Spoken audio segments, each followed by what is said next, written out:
ABP news, सर्वसामान्य जनतेचं खुलं व्यासपीठ। भिवंडी वाडा रोड डाकीवली गाव या ठिकाणी नदीच्या वरती जो ब्रिज अवजड वाहनांमुळे हलतोय त्या ठिकाणी प्रचंड खड्डे पडले आहेत। त्यामुळे रोडवरती वाहनांच्या लांबच लांब रांगा लागल्या आहेत। अक्षरशः पोलीस प्रशासन इथं चौकी असूनही दिसत नाही। तेथील ग्रामस्थ हातामध्ये झाडाची काडी घेऊन पोलीस प्रशासनाची ड्युटी करत आहेत। हा तर वाडा भिवंडी हायवे समजलं जातं, पण या हायवे दूरदृष्टी भयंकर वाईट झाली आहे। यामुळे ट्रक चालकांना जिथे 15 मिनिटे लागतात त्याच ठिकाणी 4 ते 5 तास रोडचा सामना करावा लागत आहे। ABP news bureau chief Dashrath चव्हाणसह विष्णू बुरे, बुरेवाडा।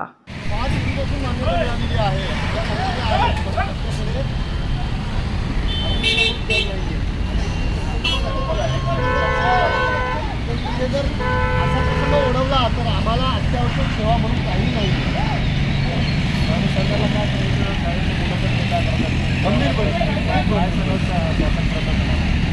आपल्याला एकच म्हणणं आहे की असे कॉन्ट्रॅक्टर पोचण्यापेक्षा ना तर 4 माणसं द्या जेणेकरून ही वाहतूक तरी व्यवस्थित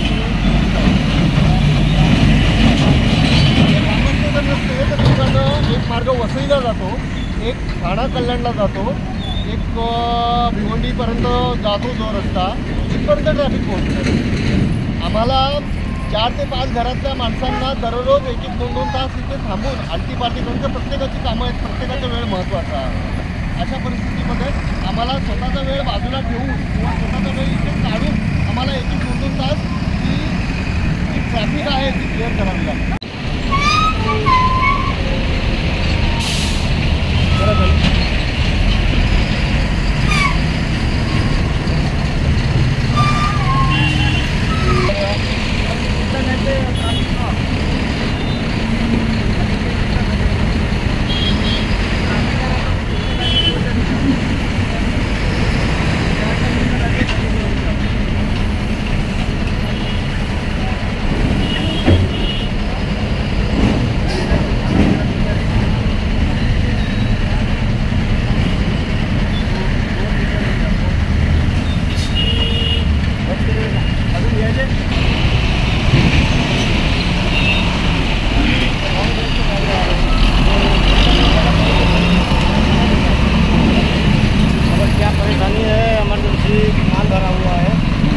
जाना बहुत जरूरी है, सबको जल्दी जाना है। आप रॉन्ग साइड से जा रहे हैं, ऐसा कुछ नहीं है सर।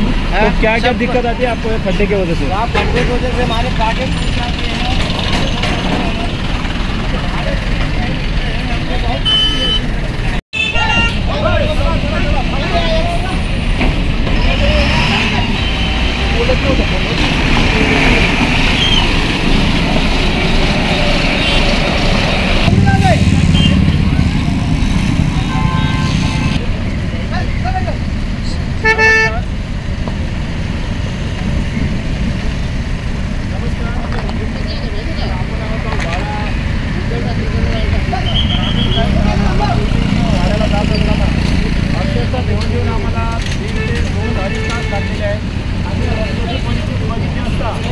अनेक ठिकाणी अशी परिस्थिती आहे की तिथं फोन आपल्या जाऊ शकतात। एवढे मोठे खड्डे आहेत।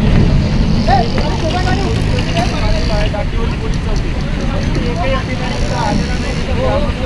ग्रामस्थांच्या मदतीनं हा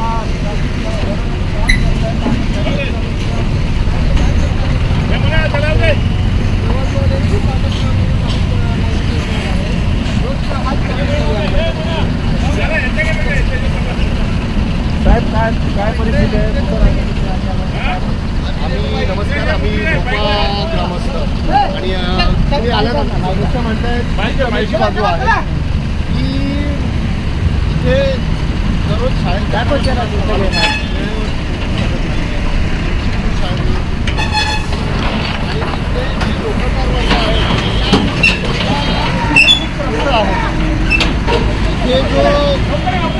जो रोडचा प्रॉब्लेम होतोय त्याच्यामुळे आमचा दररोज जाताना 1 तास आणि येताना 1 तास जातो। तर 2 तास आमचे गेले तर आम्ही ज्या ठिकाणी काम करतो आम्हाला 8 तासाचं काम पूर्ण करून द्यायला सांगतात। इथे आमचे नाईलाजाने 12 तास जातात।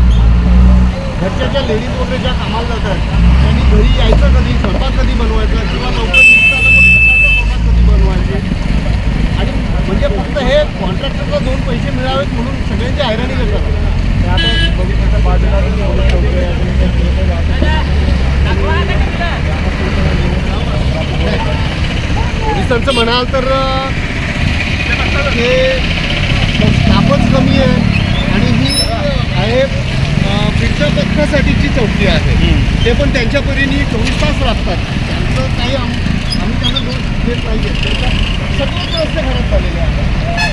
आम्हाला सगळ्यांना माहिती आहे की पाण्याचा एक थेंब जरी डांबरवरती पडला तरी त्याची डांबर खराब होतो, त्यांनी रस्ता खराब होतो. हे आपल्याला माहिती असून पण दरवर्षी फक्त डांबराचे रस्ते. आता हा फक्त 200 मीटरचा रस्ता बनवायला लावलेला आहे. म्हणजे आमच्या मुलाला पानं पुसायला लावलेली आहे. वास्तविकता ही आहे. मुलं शाळेत व्यवस्थित त्याच्या आणि भविष्यात काय होतं तर त्यांचे रिझल्ट मिळत लागतात त्याला घे आणि मार्क कमी मिळाल्यामुळे फक्त त्यांचं शिक्षण थांबलं जातं किंवा या गोष्टीमुळे सगळे आम्ही त्रस्त होतो. बरं झालं डॉक्टरीचं आभार मानतो की तुम्ही आलात आमच्या संरक्षण मंडळाला.